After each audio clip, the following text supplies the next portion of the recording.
बोले तुम नए लड़के हो, तुम चुनाव नहीं लड़ सकते क्या?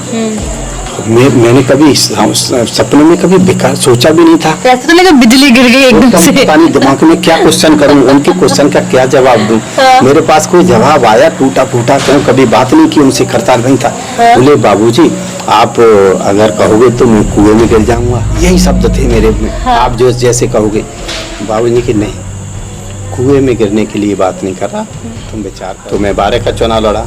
12 में हुआ कि जो यहाँ के हमारे सदर विधायक जी, माननीय विधायक जी डेविड जी, हम बाबूजी की पार्टी से थे वहाँ तब भी, जो भारतीय जनता पार्टी से वहाँ चुनाव लड़े के कारण 40,000 वोट लेके आया। फिर पहले 19 मिले, फिर 40 मिले, मार्जिन थोड़ा अभी बढ़ गया डबल। और जो नन्हू सिंह जी थे बसपा से, उनको 30,000 वोट मिले।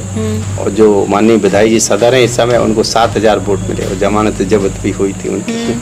तो चारों विधानसभाओं में सबसे ज्यादा मतों से, लगभग 34,000 मतों से 2017 में विजयी हुआ। और इसलिए फिर कॉन्फिडेंस में 22 भी लड़े। हाँ, और जब हुआ विजयी तो जनता का दोबारा मुझे आशीर्वाद। जरा इस पे थोड़ा गौर फरमाइएगा, बहुत जरूरी सवाल है कि एटा से सिद्धपुरा मार्ग का जो सर्वाधिक हिस्सा है वो कौन सी विधानसभा में पड़ता है? मैं आपके भाव को समझ रहा हूँ। यहाँ की जो जनता है, देवतुल्य जनता है, उनको बड़ी समस्याओं का सामना करना पड़ रहा है। वो बेचारे लोग एटा तक कनेक्टिविटी में जाते हैं, मुझे भी जाना आता है। मैं उनकी कष्ट में बड़े भाव के साथ उनके सम्मान के रूप में कहना चाहता हूँ कि वो ज्यादा क्षेत्र मेरे में आता है। और जल्दी है ये सर्टिफिकेट, थैंक यू, विनर का, क्योंकि इन्होंने क्विज में सारे सवालों के जवाब बिल्कुल सही दिए और साथ में हमने इनको ये सर्टिफिकेट दिया और इन्होंने आपको। हिम्मत नहीं पड़ती थी कि इतना बड़ा व्यक्तित्व, मैं उनसे चर्चा क्या करूंगा, कभी बात क्या करूंगा। मतलब बात नहीं करते थे, लेकिन उसके बाद भी इतना व्यक्तिगत जुड़ा हो गया था। व्यक्तिगत जुड़ा हो गया था, बात करने का केवल पैर छूने तक का हुआ करता था। पैर छू ले तो हमारा सब कुछ हो गया। जैसे परमात्मा के लिए होता है कि बस कुछ वैसा ही था। वो आदर्श थे। मैं जैसे निकलते थे भीड़ भाड़ में, हम लोग पैर छू लेते, वो देख पाए न देख पाए, बस उतने को अपने को सौभाग्य मेरे लिए विचार भी नहीं किया हुआ। बोले कि मुख्यमंत्री जी बात करना चाहेंगे आपसे। मुख्यमंत्री योगी आदित्यनाथ। हाँ, बात करना चाहेंगे। तो मैं समझ रहा कोई मजाक करने वाला हूँ या मुझसे कोई गलती हो गई, डांट पड़ने वाली है, ऐसा मन में भाव आया। मैंने कहा डांट पड़ने वाली है, कोई गलती हो गई मुझसे, या कोई मजाक कर रहे हैं। मैंने गाड़ी साइड से लगवाई, इनके फोन लिया, तो मैं तो वही मजाक समझ रहा था कि वो बोले मैं बोल रहा हूँ मुख्यमंत्री। मैंने कि हाँ भाई साहब, मैंने बोला मैं कोई मजाक कर रहा हूँ कि नहीं, मैं योगी महाराज जी बोल रहा हूँ। ऐसे महाराज जी ने बोला। बोले मैंने कि महाराज जी 40 पर मंच पे नहीं हुआ करता था, लोग मुझे उस समय धक्का देते थे कि नहीं तुम्हारा काम यहाँ मंच पे नहीं है, अपना काम करो, पीछे खड़े हो जाओ। उस समय भी मेरा वही स्थान होता था कि लोग लेता। मैंने बड़े हाथ जोड़े उनसे कि अग्रवाल साहब 100-200 रुपए मुझे कम दे देना। ये यही की पेट्रोल पंप की बात कर रहे हैं? एटा की बात कर रहा हूँ। हाँ, एटा की राम दरबार के बराबर में जो पेट्रोल पंप है। अच्छा, उसी की बात कर रहा हूँ। उन्होंने मुझसे मतलब भाषा उनकी कट थी। बोले कि जाता है नहीं जाता है, भाग यहाँ से, हम नहीं रखें। इस तरह की उनकी भाषा थी उस समय। क्योंकि मुझे बड़ा मायूसी होनी पड़ी। 400 रुपए वो कलेक्शन करके मुझे एक महीने में देती थी।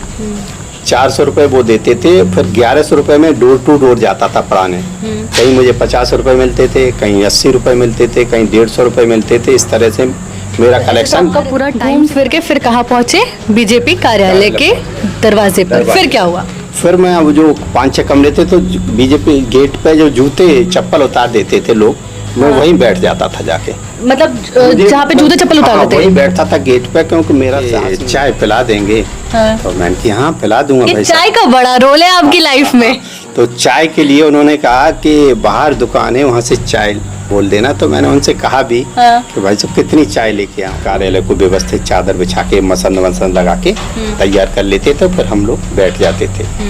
ये जब चलता रहा तो वो उस समय नगर अध्यक्ष थे, ये राम आंदोलन और ये सारे चल रहे थे, तो बाबूजी के प्रति मेरा भाव जुड़ा उस समय से, जुड़ता। कल्याण सिंह बाबूजी के प्रति जुड़ गया था कि वो पीक पॉइंट उस समय चल रहा था। उनका नाम उस समय था अटल, अडवाणी और कल्याण। भाजपा के 3 अपनी अलग पार्टी बनाई थी 2009 में, जन क्रांति पार्टी। पहले राष्ट्रीय क्रांति पार्टी थी, फिर जन क्रांति पार्टी। फिर मैं बाबूजी के साथ आ गया ईटा में।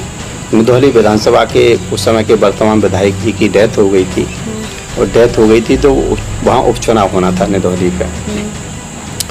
बाबू नई पार्टी बनाई तो वहाँ चुनाव होना था तो उनको भी कैंडिडेट को यहाँ से गया तो मैं रोडवेज से 11 रुपए लगे थे, मैं अलीगढ़ पहुँच गया। हाँ। बाबूजी से उनकी सिफारिश रोडवेज से गए? रोडवेज से गया था मैं। अच्छा। क्योंकि हमारे पास कोई संसाधन नहीं थे, ना इतना आर्थिक संपन्न नहीं किया। उन्होंने कहा तुम बर्बाद हो जाओगे, तुम चुनाव हारने वाला है, तुम्हारी जमीन बिक जाएगी, तुम ये निर्णय गलत ले रहे हो, ऐसा निर्णय तो आप तुम्हें नहीं लेना चाहिए। कुछ ऐसी शब्दावली में भी कहा। उन्होंने मुझे 11.5 लाख रुपए का चेक दिया। बाबूजी के आशीर्वाद और भारतीय जनता पार्टी की विचारधारा, भारतीय जनता पार्टी के नेताओं का, संगठन का आशीर्वाद मिला।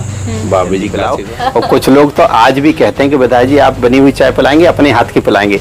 तो मैंने कि आप जैसी चॉइस हो, क्या नहीं आपकी चाय पियेंगे। चाय मैं बहुत अच्छी बनाता हूँ, अभी भी पिलाता हूँ, अभी भी पिलाता हूँ लोगों को, स्वयं के बनाए। बिल्कुल।